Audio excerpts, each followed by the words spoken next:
और आइए बात करते हैं बड़ी खबरों की। जम्मू कश्मीर से समय की बड़ी खबर। जम्मू कश्मीर में शोपियां में आपको बताते चले, कल शाम से जो मुठभेड़ चल रही थी उसमें सुरक्षा बलों ने 3 आतंकियों को मार गिराया है। बड़ी सफलता सुरक्षा बलों की।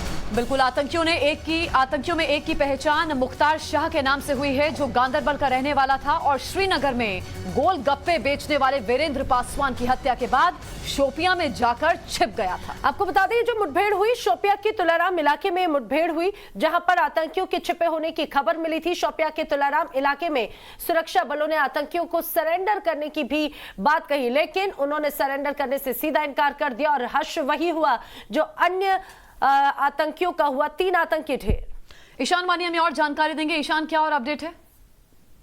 देखिए, एनकाउंटर तो खत्म हो गया है और कल जब पुलिस को ये सूचना मिली कि यहाँ पे 3 मिलिटेंट्स के आसपास छुपे हुए हैं, तो 4 घंटे तक करीब उनको सरेंडर करने का मौका दिया गया। अपील भी की गई पुलिस की तरफ से, उनको बोला भी गया कि वो बाहर आकर अपने वेपन छोड़कर बाहर आए। लेकिन जब फायरिंग हुई तो दोनों साइड से रात भर फायरिंग चलती रही और सुबह पुलिस ने यह दावा किया कि उन्होंने 3 मिलिटेंट्स को मारा है, जिसमें एक मुख्तार अहमद शाह के नाम पुलिस ने बताया, जो गांदरबल का रहने वाला है और जो एरिया कमांडर रहा करता था गांदरबल का TRF की तरफ से, उसको जो है वहाँ पे मारा गया। पुलिस ने यह भी कहा कि जो गोलगप्पे वाला था जिसको मारा गया था, वह हवल के इलाके में रात के टाइम पे उसमें जो है मुख्तार की इन्वॉल्वमेंट थी और उसके बाद वो शोपियां अपनी बेस जो है शिफ्ट कर गया था। लेकिन पुलिस के पास प्रेशर भी था काफी सारा, क्योंकि लगातार सिविलियन किलिंग्स हो रही थी, तो पुलिस को कहीं ना कहीं प्रूव भी कर रहा था कि उनकी इंटेलिजेंस और ऑपरेशन सतर्क हैं। और इसीलिए आज हमने देखा कि जब ही एनकाउंटर हुआ तो मुख्तार का नाम सामने आया। हालांकि उसके एक शोपियां के और एक इलाके में भी ऑपरेशन जारी है। देखना यह होगा कि वहां पर भी कोई कॉन्टैक्ट। ईशान, क्या अपडेट है? ये एनकाउंटर अभी भी जारी है? कितने और आतंकियों की मौजूदगी यहाँ पर रह सकती है, क्योंकि 3 आतंकी तो ढेर किए गए हैं? देखिए, अभी ये ऑपरेशन फिलहाल के लिए कंक्लूड कर दिया गया है, लेकिन शोपियां के एक और इलाके में जो है कोऑर्डिनेट सर्च ऑपरेशन जो है जारी है।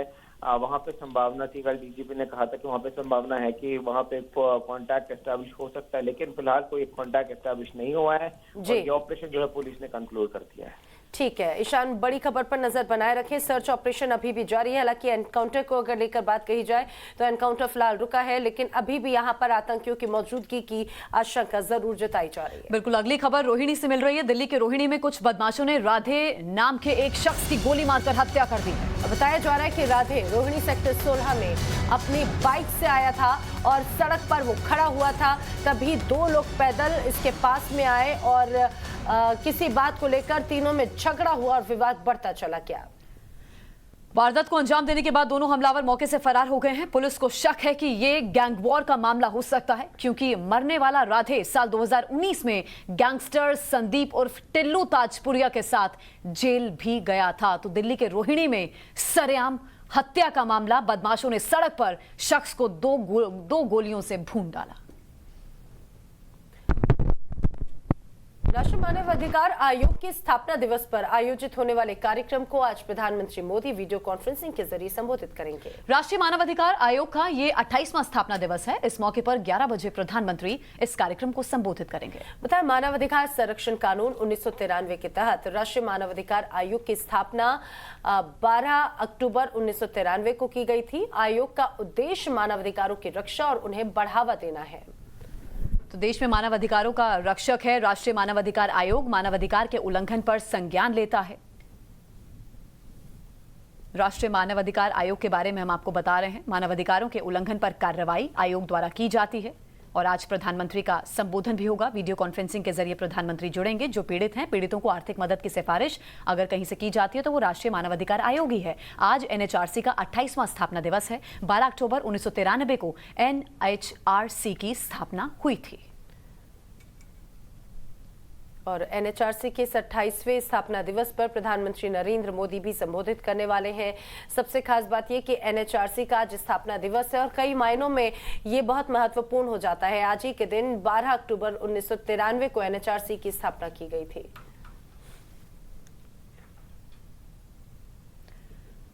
वहीं प्रधानमंत्री नरेंद्र मोदी आज अफगानिस्तान संकट पर बुलाई गई G20 देशों की अहम बैठक को संबोधित भी करने वाले हैं। और ये बैठक भी वर्चुअल होगी। G20 के वर्तमान अध्यक्ष इटली ने इस बैठक को बुलाया है। बताया जा रहा है कि इस बैठक में मुख्य रूप से अफगानिस्तान के लोगों के लिए मानवीय आवश्यकताओं और मूलभूत सेवाओं की आपूर्ति, सुरक्षा और आतंकवाद से मुकाबला, साथ ही साथ मानवाधिकार जैसे विषयों पर चर्चा होनी है। प्रधानमंत्री बैठक को वीडियो कॉन्फ्रेंसिंग के जरिए संबोधित करने वाले हैं।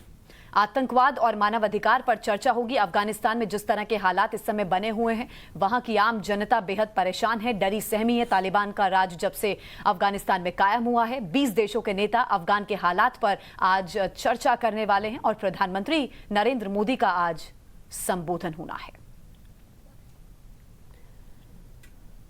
बात अब मध्य प्रदेश की करते हैं। यहां पर रतलाम में नवरात्र के मौके पर आयोजित गरबा पंडालों के बाहर एक पोस्टर चिपकाया गया विश्व हिंदू परिषद की तरफ से, और इस पोस्टर को लेकर अब विवाद खड़ा हो चुका है। पोस्टर आपकी टीवी स्क्रीन पर।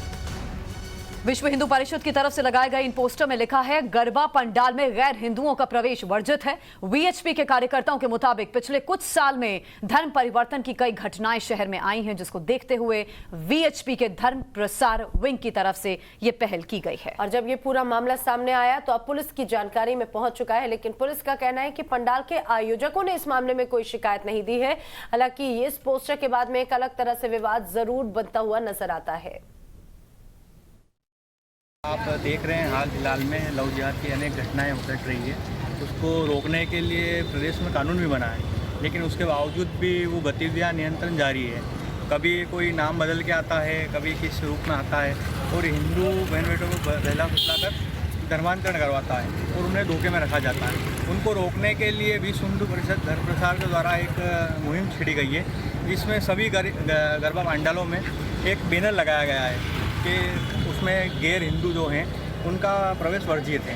तो लव जिहाद को रोकने के लिए ये सब मुहिम विश्व हिंदू परिषद के द्वारा धर्म प्रसार के द्वारा किया जा रहा है। शहर में कितनी जगह ये सब शहर के सभी गरबा पंडाल जितने भी हैं सभी में लगाया गया है कि इस तरह के कोई पोस्टर लगाए हैं।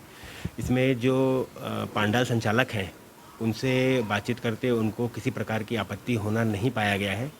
और जो आप ये पत्र की बात कर रहे हैं, इस संबंध में भी आपके माध्यम से ही पत्र के संबंध में पता चला हम लोगों को। इसमें पता लगाया जा रहा है कि ये कौन पत्र लिखा है। हालांकि अभी तक किसी भी व्यक्ति ने इस पर कोई आपत्ति दर्ज नहीं कराई है।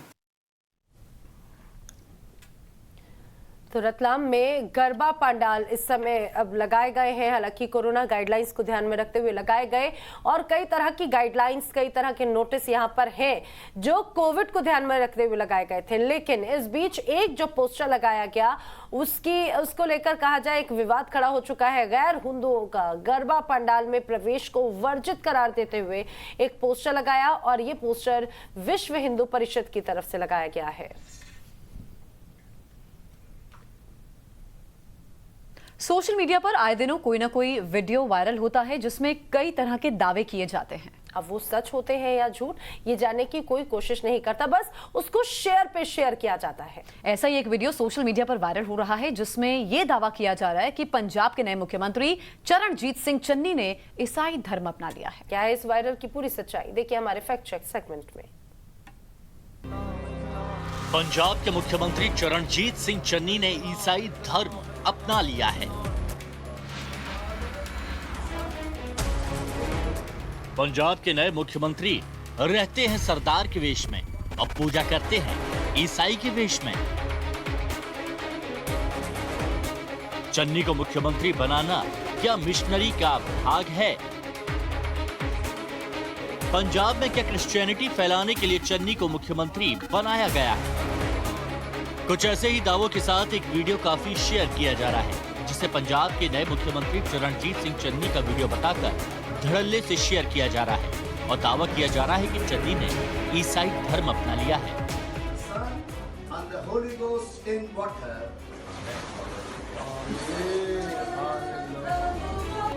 वायरल वीडियो में पीली पगड़ी पहने एक व्यक्ति ईसाई धर्म स्वीकार करने की विधि पूरी करता दिख रहा है।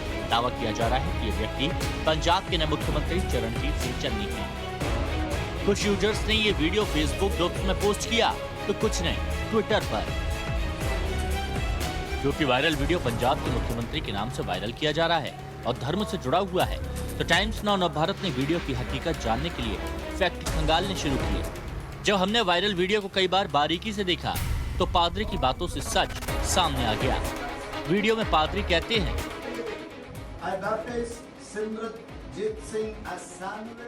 मैं सिमरनजीत सिंह को सैमुअल के रूप में बपतिस्मा करता हूं। वीडियो में पादरी की बातों से ही हकीकत का पता चल रहा है कि व्यक्ति का नाम चरणजीत सिंह नहीं बल्कि सिमरनजीत सिंह है। अब एक बार आप पंजाब के मुख्यमंत्री की तस्वीर देखिए और इस शख्स की तस्वीर देखिए, तो हमारे फैक्ट चेक सेगमेंट में ये साफ हो गया कि वायरल वीडियो में जो दावा किया जा रहा है वो झूठ है, गलत है। Fact check desk, Times Now Navbharat. और आइए बात करते हैं बड़ी खबरों की। जम्मू कश्मीर से समय की बड़ी खबर। जम्मू कश्मीर में शोपियां में आपको बताते चले, कल शाम से जो मुठभेड़ चल रही थी उसमें सुरक्षा बलों ने 3 आतंकियों को मार गिराया है। बड़ी सफलता सुरक्षा बलों की। बिल्कुल, आतंकियों में एक की पहचान मुख्तार शाह के नाम से हुई है, जो गांदरबल का रहने वाला था और श्रीनगर में गोलगप्पे बेचने वाले वीरेंद्र पासवान की हत्या के बाद शोपियां में जाकर छिप गया था। आपको बता दें, जो मुठभेड़ हुई शोपियां के तुलाराम इलाके में मुठभेड़ हुई, जहां पर आतंकियों के छिपे होने की खबर मिली थी। शोपियां के तुलाराम इलाके में सुरक्षा बलों ने आतंकियों को सरेंडर करने की भी बात कही, लेकिन उन्होंने सरेंडर करने से सीधा इनकार कर दिया और हश्र वही हुआ जो अन्य आतंकियों का हुआ। 3 आतंकी ढेर। ईशान वानी हमें और जानकारी देंगे। ईशान, क्या और अपडेट है? देखिए, एनकाउंटर तो खत्म हो गया है और कल जब पुलिस को ये सूचना मिली कि यहाँ पे 3 मिलिटेंट्स के आसपास छुपे हुए हैं, तो 4 घंटे तक करीब उनको सरेंडर करने का मौका दिया गया। अपील भी की गई पुलिस की तरफ से, उनको बोला भी गया कि वो बाहर आकर अपने वेपन छोड़कर बाहर आए। लेकिन जब फायरिंग हुई तो दोनों साइड से रात भर फायरिंग चलती रही और सुबह पुलिस ने यह दावा किया कि उन्होंने 3 मिलिटेंट्स को मारा है, जिसमें एक मुख्तार अहमद शाह के नाम पुलिस ने बताया, जो गांदरबल का रहने वाला है और जो एरिया कमांडर रहा करता था गांदरबल का TRF की तरफ से, उसको जो है वहाँ पे मारा गया। पुलिस ने यह भी कहा कि जो गोलगप्पे वाला था जिसको मारा गया था वो हवल के इलाके में रात के टाइम पे, उसमें जो है मुख्तार की इन्वॉल्वमेंट थी और उसके बाद वो शोपियां अपनी बेस जो है शिफ्ट कर गया था। लेकिन पुलिस के पास प्रेशर भी था काफी सारा, क्योंकि लगातार सिविलियन किलिंग्स हो रही थी, तो पुलिस को कहीं ना कहीं प्रूव भी कर रहा था कि उनकी इंटेलिजेंस और ऑपरेशन सतर्क हैं। और इसीलिए आज हमने देखा कि जब भी एनकाउंटर हुआ तो मुख्तार का नाम सामने आया। हालांकि उसके एक शोपियां के और एक इलाके में भी ऑपरेशन जारी है। देखना यह होगा कि वहां पर भी कोई कॉन्टैक्ट रखता। ईशान, क्या अपडेट है? यह एनकाउंटर अभी भी जारी है? कितने और आतंकियों की मौजूदगी यहाँ पर रह सकती है, क्योंकि 3 आतंकी तो ढेर किए गए हैं? देखिए, अभी ये ऑपरेशन फिलहाल के लिए कंक्लूड कर दिया गया है, लेकिन शोपियां के एक और इलाके में जो है कोऑर्डिनेट सर्च ऑपरेशन जो है जारी है। वहां पे संभावना थी, कल DGP ने कहा था कि वहां पे संभावना है कि वहां पे कांटेक्ट एस्टैब्लिश हो सकता है, लेकिन फिलहाल कोई कांटेक्ट एस्टैब्लिश नहीं हुआ है और ये ऑपरेशन जो है पुलिस ने कंक्लूड कर दिया है। ठीक है ईशान, बड़ी खबर पर नजर बनाए रखें। सर्च ऑपरेशन अभी भी जारी है। हालांकि एनकाउंटर को अगर लेकर बात कही जाए तो एनकाउंटर फिलहाल रुका है, लेकिन अभी भी यहां पर आतंकियों की मौजूदगी की आशंका जरूर जताई जा रही है। बिल्कुल, अगली खबर रोहिणी से मिल रही है। दिल्ली के रोहिणी में कुछ बदमाशों ने राधे नाम के एक शख्स की गोली मारकर हत्या कर दी है। बताया जा रहा है कि राधे रोहिणी सेक्टर 16 में अपनी बाइक से आया था और सड़क पर वो खड़ा हुआ था, तभी 2 लोग पैदल इसके पास में आए और किसी बात को लेकर तीनों में झगड़ा हुआ और विवाद बढ़ता चला गया। वारदात को अंजाम देने के बाद दोनों हमलावर मौके से फरार हो गए हैं। पुलिस को शक है कि ये गैंग वॉर का मामला हो सकता है, क्योंकि मरने वाला राधे साल 2019 में गैंगस्टर संदीप उर्फ टिल्लू ताजपुरिया के साथ जेल भी गया था। तो दिल्ली के रोहिणी में सरेआम हत्या का मामला। बदमाशों ने सड़क पर शख्स को दो गोलियों से भून डाला। राष्ट्रीय मानव अधिकार आयोग के स्थापना दिवस पर आयोजित होने वाले कार्यक्रम को आज प्रधानमंत्री मोदी वीडियो कॉन्फ्रेंसिंग के जरिए संबोधित करेंगे। राष्ट्रीय मानव अधिकार आयोग का ये 28वां स्थापना दिवस है। इस मौके पर 11 बजे प्रधानमंत्री इस कार्यक्रम को संबोधित करेंगे। बताया, मानव अधिकार संरक्षण कानून 1993 के तहत राष्ट्रीय मानव अधिकार आयोग की स्थापना 12 अक्टूबर 1993 को की गई थी। आयोग का उद्देश्य मानव अधिकारों की रक्षा और उन्हें बढ़ावा देना है। तो देश में मानव अधिकारों का रक्षक है राष्ट्रीय मानव अधिकार आयोग। मानव अधिकार के उल्लंघन पर संज्ञान लेता है।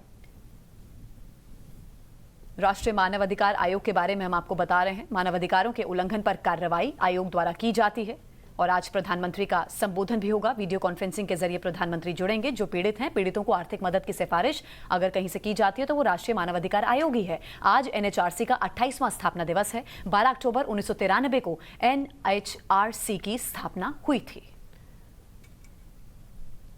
और एनएचआरसी के इस 28वें स्थापना दिवस पर प्रधानमंत्री नरेंद्र मोदी भी संबोधित करने वाले हैं। सबसे खास बात यह कि एनएचआरसी का आज स्थापना दिवस है और कई मायनों में ये बहुत महत्वपूर्ण हो जाता है। आज ही के दिन 12 अक्टूबर 1993 को एनएचआरसी की स्थापना की गई थी।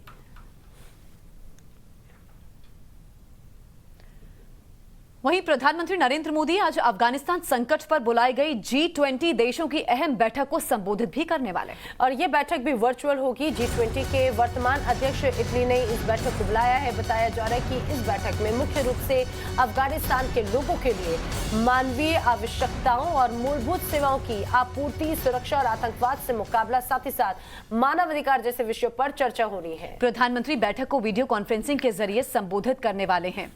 आतंकवाद और मानवाधिकार पर चर्चा होगी। अफगानिस्तान में जिस तरह के हालात इस समय बने हुए हैं, वहां की आम जनता बेहद परेशान है, डरी सहमी है। तालिबान का राज जब से अफगानिस्तान में कायम हुआ है, 20 देशों के नेता अफगान के हालात पर आज चर्चा करने वाले हैं और प्रधानमंत्री नरेंद्र मोदी का आज संबोधन होना है। बात अब मध्य प्रदेश की करते हैं। यहां पर रतलाम में नवरात्र के मौके पर आयोजित गरबा पंडालों के बाहर एक पोस्टर चिपकाया गया विश्व हिंदू परिषद की तरफ से और इस पोस्टर को लेकर अब विवाद खड़ा हो चुका है। पोस्टर आपकी टीवी स्क्रीन पर।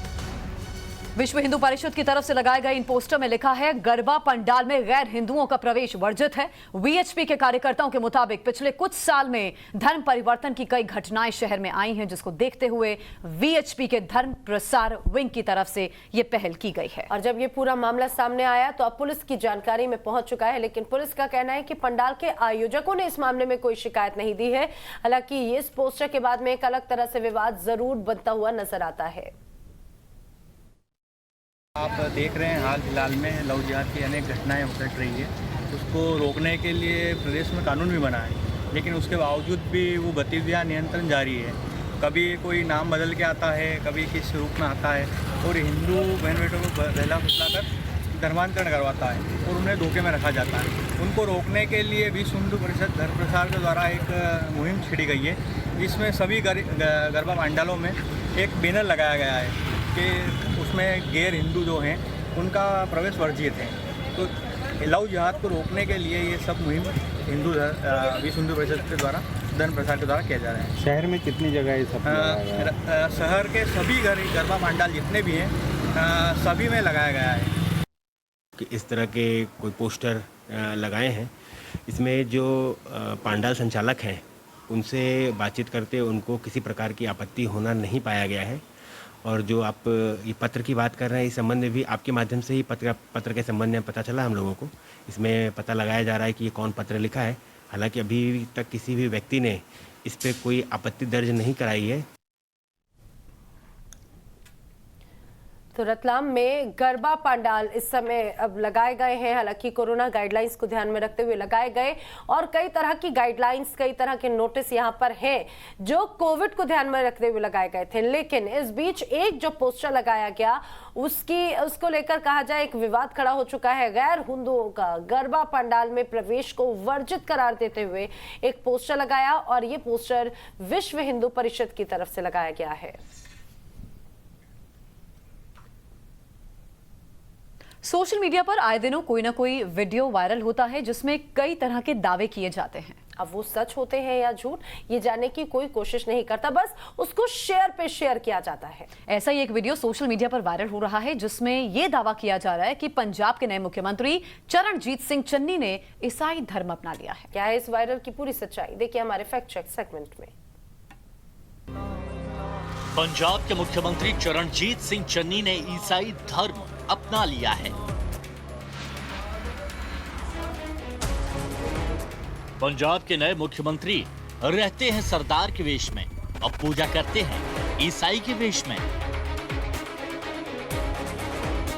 चन्नी को मुख्यमंत्री बनाना क्या मिशनरी का भाग है?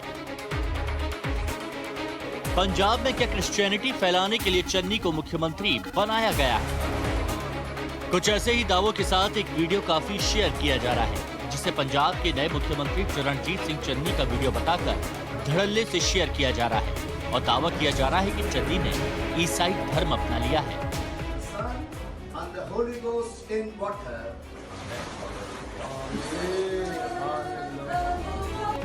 वायरल वीडियो में पीली पगड़ी पहने एक व्यक्ति ईसाई धर्म स्वीकार करने की विधि पूरी करता दिख रहा है। दावा किया जा रहा है कि ये व्यक्ति पंजाब के नए मुख्यमंत्री चरणजीत सिंह चन्नी हैं। कुछ यूजर्स ने ये वीडियो फेसबुक ग्रुप्स में पोस्ट किया तो कुछ ने ट्विटर पर। क्योंकि वायरल वीडियो पंजाब के मुख्यमंत्री के नाम से वायरल किया जा रहा है और धर्म से जुड़ा हुआ है, तो टाइम्स नाउ नवभारत ने वीडियो की हकीकत जानने के लिए फैक्ट खंगालने शुरू किए। जब हमने वायरल वीडियो को कई बार बारीकी से देखा तो पादरी की बातों से सच सामने आ गया। वीडियो में पादरी कहते हैं,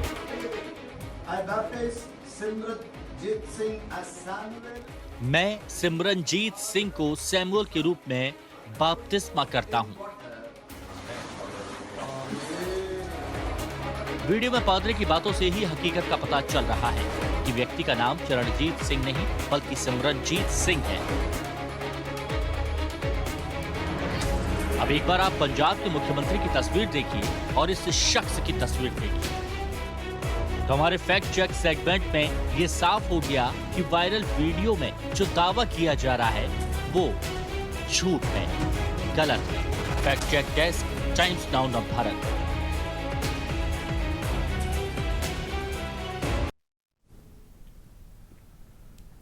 और यहाँ पर रुकना एक छोटे से ब्रेक के लिए, जल्द हाजिर होंगे।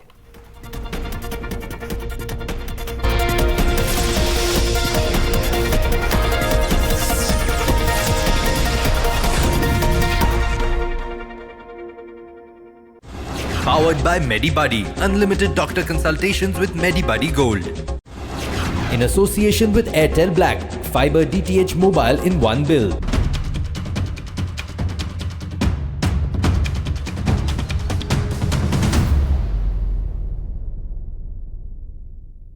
अब कैंट आरओ खरीदने में ही ज्यादा समझदारी है, क्योंकि कैंट दे रहा है पूरे 4 साल तक फ्री सर्विस। कैंट का सबसे शुद्ध पानी पिए और हेल्दी रहे। आग को फैलने से रोकना मुश्किल है पर नामुमकिन नहीं। अब फायरवॉल टेक्नोलॉजी के साथ सेंचुरी प्लाई आग से बचाए।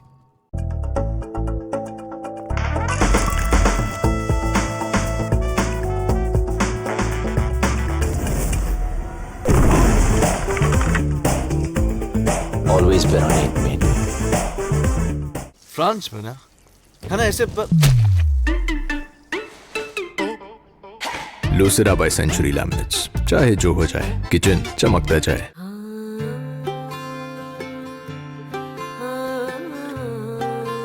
सुगंध अटूट आराधना की, मंगलदीप रोज धूप और अगरबत्ती फ्रॉम ITC।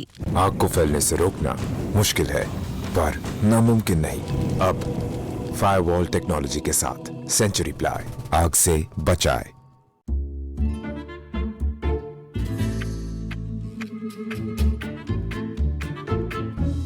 कभी कभी आपको एक हीरो की जरूरत होती है, जैसे नया Forbes robo from Eureka Forbes. ये आपके घर को वैक्यूम, मॉप और सैनिटाइज करता है और ऐसी जगह भी साफ करता है जहां आपके हाथ नहीं पहुंचते। दमदार सक्शन और गाइडिंग ब्रशेस की मदद से धूल हो या बाल, वेट हो या ड्राई, ये रोबो सब साफ करता है। आप समय निकालें अपनों के लिए with the new Forbes robo. France में ना है ना ऐसे लोसेरा बाय सेंचुरी लैमिनेट्स, चाहे जो हो जाए किचन चमकता जाए।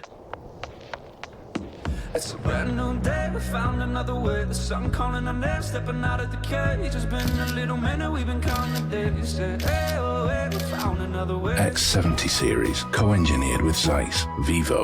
आग को फैलने से रोकना मुश्किल है पर नामुमकिन नहीं। अब फायरवॉल टेक्नोलॉजी के साथ सेंचुरी प्लाई आग से बचाए।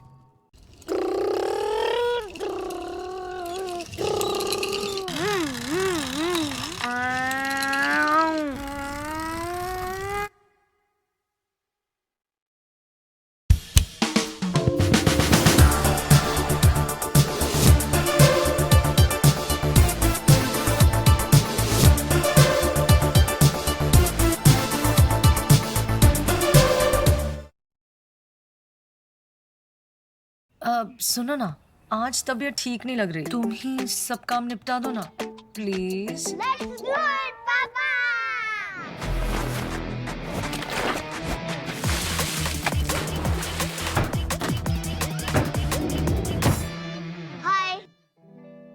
अरे टेंशन किस बात की, सेंचुरी MDF का प्रीमियम प्लस है ना, हायर डेंसिटी है, water resistant, termite and borer resistant भी, यानी ये है जहाँ नो टेंशन वहाँ। Premium plus by Century प्रोवर्ड।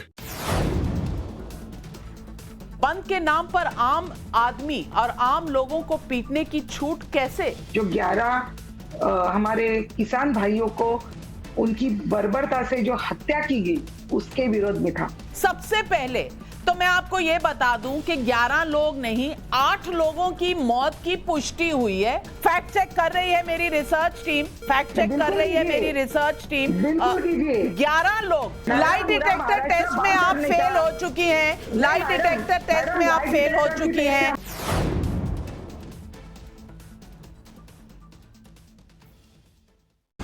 Presented by Kent आरो, जो देता है सबसे शुद्ध पानी। Co-presented by Yippee Magic Masala. It's better, oh yeah! New Fantastic Chocobar XL. XL taste in XL size. Powered by MediBuddy. Unlimited doctor consultations with MediBuddy Gold. 8 PM Premium Black Music CDs. In association with Airtel Black. Fiber DTH Mobile in one bill.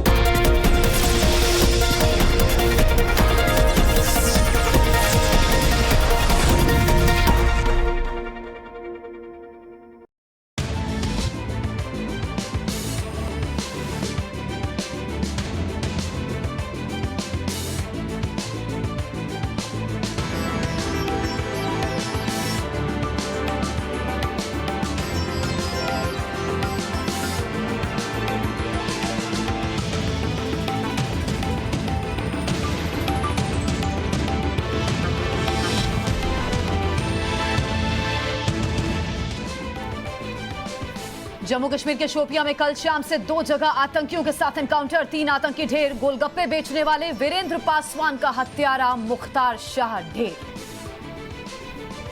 Poonch में शहीद सेना के 5 वीर जवानों के घर पर मातम का माहौल। आज शहीदों के पार्थिव शरीर उनके पैतृक घर पहुंचेंगे, गुस्से में देश।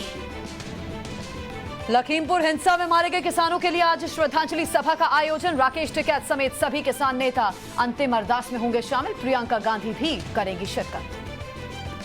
अखिलेश यादव आज विजय रथ यात्रा के साथ में करेंगे शंखनाद, 22वें बाइसिकल के नारे के साथ में पहले चरण में महोबा तक करेंगे यात्रा। दिल्ली के पुलिस कमिश्नर राकेश अस्थाना की नियुक्ति पर फैसला आज, दिल्ली हाईकोर्ट सुनाएगा बड़ा फैसला, केंद्र सरकार पर नियमों को तोड़कर नियुक्ति करने का आरोप। शाहरुख खान के बेटे को गिरफ्तार करने वाले एनसीबी जोनल डायरेक्टर ने की जासूसी की शिकायत, महाराष्ट्र के डीजीपी से की मुलाकात। रंजीत मर्डर केस में राम रहीम की सजा पर फैसला आज, पंचकूला में सुरक्षा के कड़े बंदोबस्त, धारा 144 लगाई गई। बीती रात दिल्ली के रोहिणी में बदमाशों ने एक शख्स को गोली मारकर की हत्या, पुलिस ने जताया गैंगवार का शक। आज सुबह 11 बजे प्रधानमंत्री मोदी राष्ट्रीय मानवाधिकार आयोग के कार्यक्रम में करेंगे शिरकत, NHRC के 28वें स्थापना दिवस पर वीडियो कॉन्फ्रेंसिंग के जरिए संबोधन। मध्य प्रदेश के रतलाम में गरबा पंडालों के लिए VHP का फरमान, गैर हिंदुओं के पंडाल में घुसने पर लगाई रोक।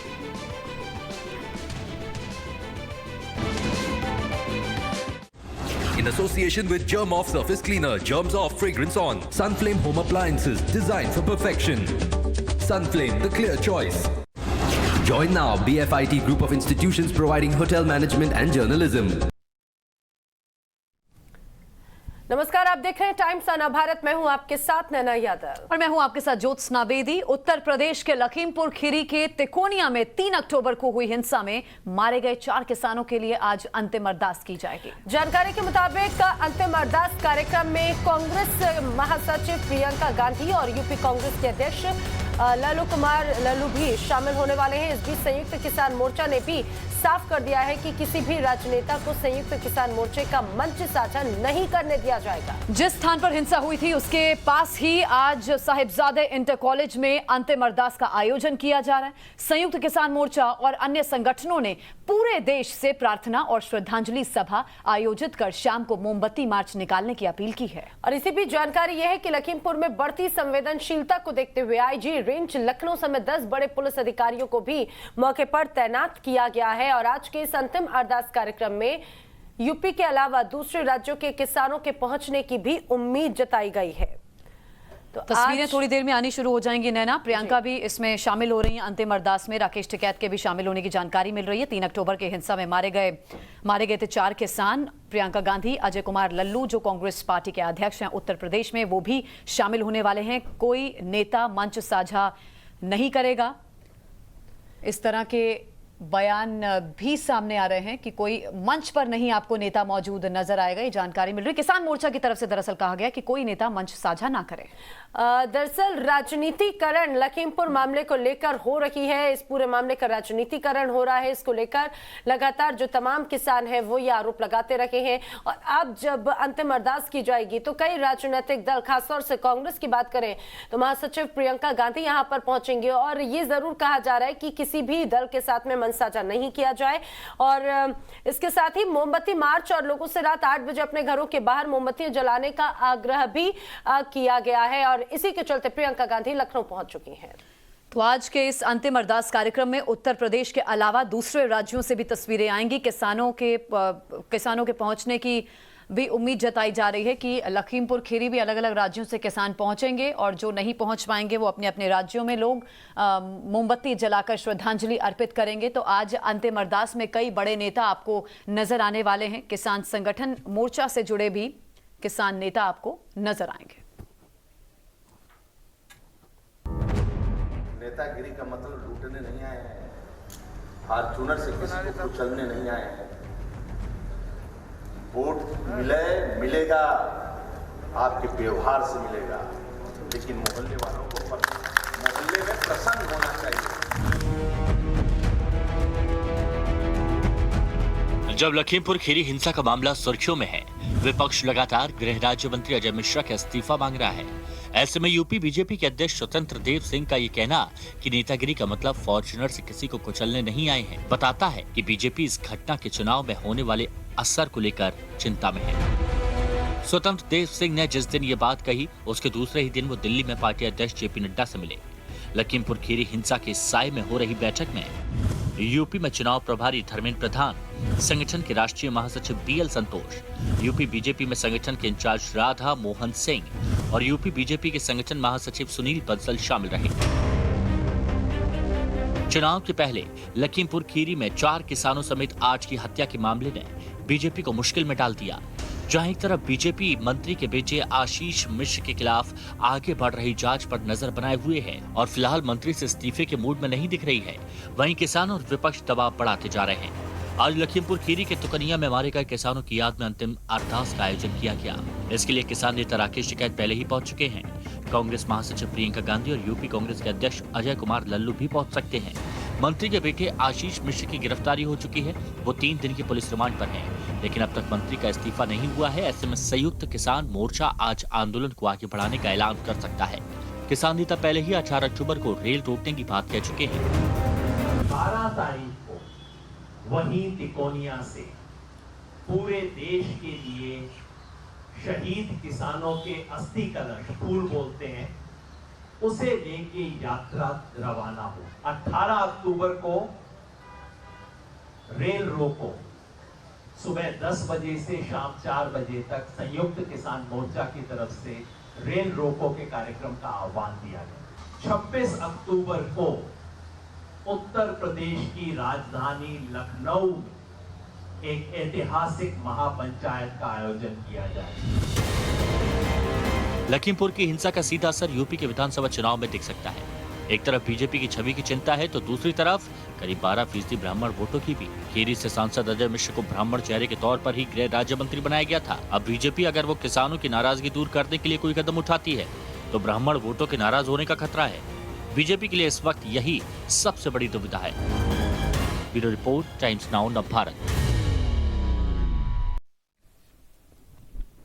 राजस्थान की गहलोत सरकार ने बाल विवाह रजिस्ट्रेशन बिल पर यू टर्न ले लिया है। दरअसल मुख्यमंत्री अशोक गहलोत ने राज्यपाल से बिल वापस भेजने की अपील की है। कुछ दिन पहले ही विधानसभा में बाल विवाह बिल को पारित किया गया था, जिसको लेकर जमकर विवाद भी हुआ था।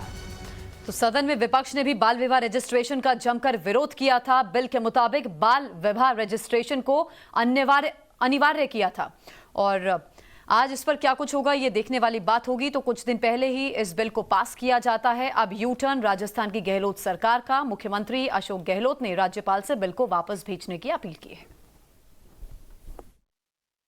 एक कंट्रोवर्सी चल रही राजस्थान के अंदर कि विवाह का रजिस्ट्रेशन जो है उसका भी एक कानून पास हुआ असेंबली के अंदर। सुप्रीम कोर्ट का कोई आदेश था कि तमाम शादियां जो होती है उनका रजिस्ट्रेशन होना ही चाहिए, जिससे कि बाद में उनके परिवार में कोई बच्चा पैदा हो, कोई बचपन में बाल विवाह किसी का हो गया, बड़े हुए वो लोग, उनके बच्चे पैदा हो गए, उनके प्रॉपर्टी या उनके खानदान में जो लीगेसी है उनके माता पिता की, दादा दादी की, उसमें अड़चन नहीं आए तो सुप्रीम कोर्ट ने कहा शादी किसी की भी हो उसके बावजूद भी उसका रजिस्टर होना जरूरी है। उस भावना के अनुकूल यहाँ पर एक कानून पास हो गया। उसकी कंट्रोवर्सी पैदा पूरे देश में हुई कि भाई ये कानून से तो बाल विवाह को प्रोत्साहन मिलेगा। हमने तय किया है कि हमारा कोई प्रतिष्ठा का सवाल नहीं है ये। हमने इसको वापस लॉ से दिखवा रहे हैं और गवर्नर साहब से निवेदन करेंगे कि जो कानून हमने पास किया वो वापस भेज दे हमारे पास में और उसको दिखवा देंगे। अगर उसको दिखवाने के बाद में जरूर समझेंगे तो उसको आगे बढ़ाएंगे, वरना उसको नहीं बढ़ाएंगे आगे। हमें कोई दिक्कत तो नहीं है, ये तो सुप्रीम कोर्ट का एक फैसला था। अब बात उत्तर प्रदेश की करते हैं। अगले साल होने वाले उत्तर प्रदेश विधानसभा चुनावों को लेकर शंखनाद हो चुका है। समाजवादी पार्टी के अध्यक्ष अखिलेश यादव आज से शंखनाद करने जा रहे हैं। अखिलेश यादव आज से अपनी विजय यात्रा की शुरुआत करने जा रहे हैं। अखिलेश यादव 22 में बाइसिकल के नारे के साथ अपनी यात्रा कानपुर से शुरू करेंगे, जो कि महोबा तक जाएगी। और सिर्फ अखिलेश यादव की पार्टी समाजवादी पार्टी नहीं, प्रगतिशील समाजवादी पार्टी यानी कि शिवपाल की पार्टी भी आज रथ यात्रा निकाल रही है। अगर अखिलेश यादव की रथ यात्रा की बात करें तो ये जो यात्रा है ये 2 दिन की होगी। आने वाले समय में हालांकि यूपी के पूर्व सीएम प्रदेश के बाकी हिस्सों में भी रथ यात्रा निकालेंगे। इस दौरान पार्टी के अध्यक्ष अखिलेश यादव की कई जनसभाएं भी होने वाली है, जिसमें बीजेपी सरकार की विफलताओं के साथ राज्य की कानून व्यवस्था, लखीमपुर हाथरस की जो तमाम गतिविधियां हैं, उन महोबा की आपराधिक घटनाओं को भी वो इस दौरान जमकर उठाएंगे। वहीं राकेश अस्थाना को दिल्ली का पुलिस कमिश्नर नियुक्त करने वाली याचिका पर आज जो है सुनवाई होगी दिल्ली हाई कोर्ट में। चुनौती दी गई है उनकी नियुक्ति को और पिछले हफ्ते कोर्ट ने फैसला सुरक्षित रख लिया था इस मामले में। अब आज क्या होगा नजर टिकेगी। चुनौती देने वाली याचिका में कहा गया है कि दिल्ली पुलिस के कमिश्नर की नियुक्ति के मामले में नियमों का पालन नहीं हुआ। नियुक्ति के समय केस में कम से कम 6 महीने का कार्यक्रम बचा होना चाहिए, लेकिन राकेश अस्थाना की नियुक्ति के समय उनका कार्यकाल कुछ दिन का ही बचा हुआ था। इसके अलावा याचिका में यह भी कहा गया कि दिल्ली पुलिस के कमिश्नर की नियुक्ति जैसे अहम मामलों में यूपीएससी ने पैनल तक नहीं बनाया। तो आखिर ये नियुक्ति कैसे हो गई? तो जिस दिन से राकेश अस्थाना की नियुक्ति हुई थी एज ए कमिश्नर, उसके बाद लगातार सवालों के घेरे में है ये नियुक्ति और अब आज हाईकोर्ट क्या कहेगा ये देखने वाली बात होगी।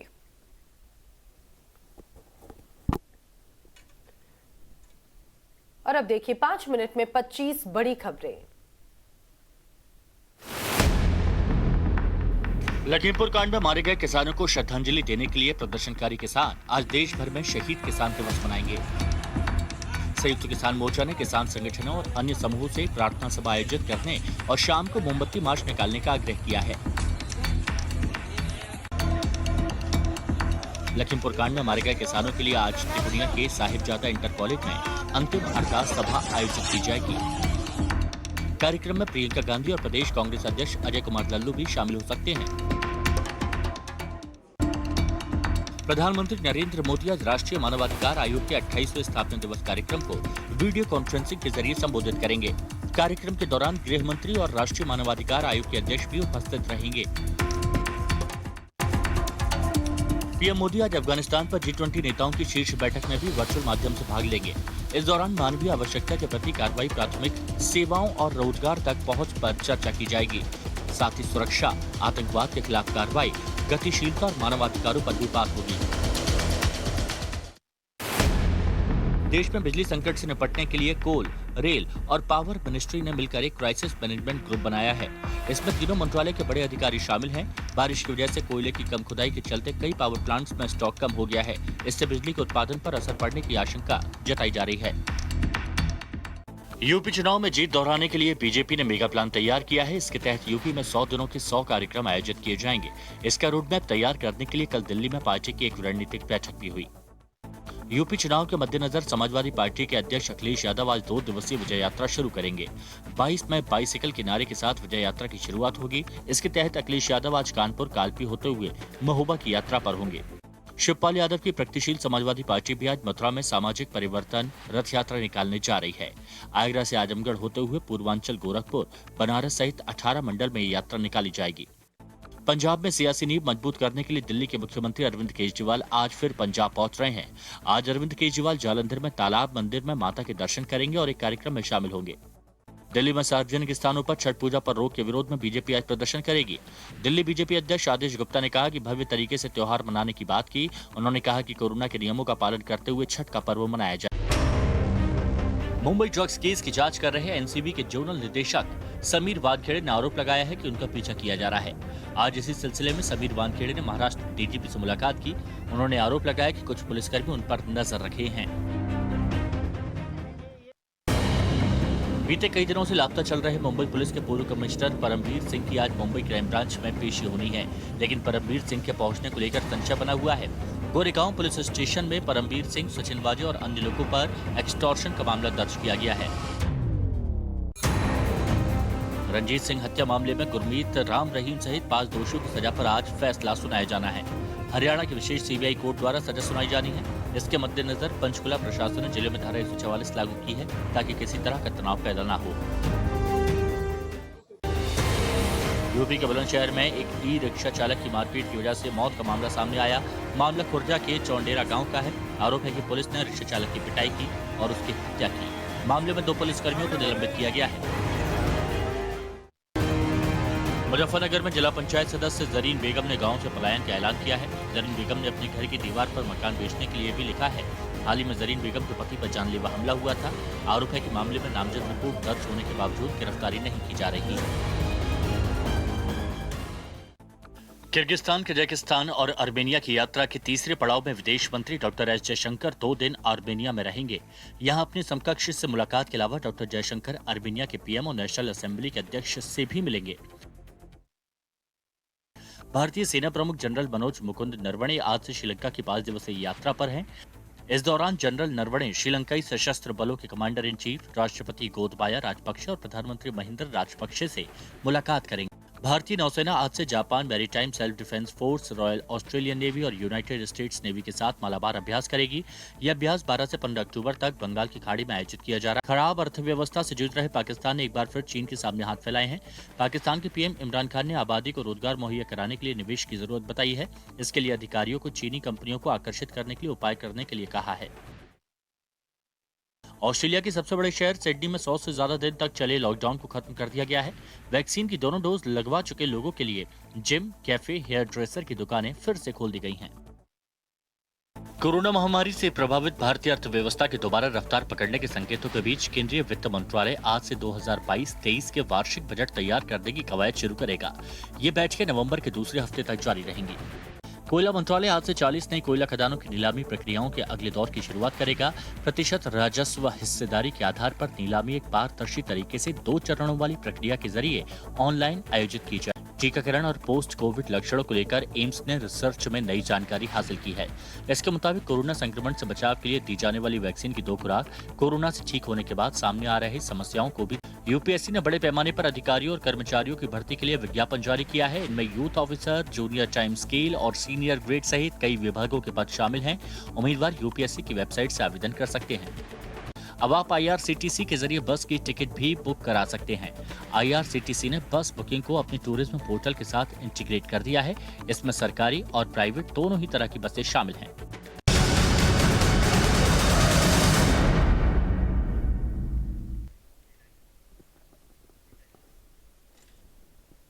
और इस बीच बड़ी खबर आ रही है, लखीमपुर हिंसा मामले में एक और गिरफ्तारी की जानकारी मिल रही है। पुलिस ने ड्राइवर को गिरफ्तार किया है। ड्राइवर का नाम शेखर है। अंकित दास का ड्राइवर शेखर गिरफ्तार किया जा चुका है। आपको याद होगा हाल ही में जब एक शख्स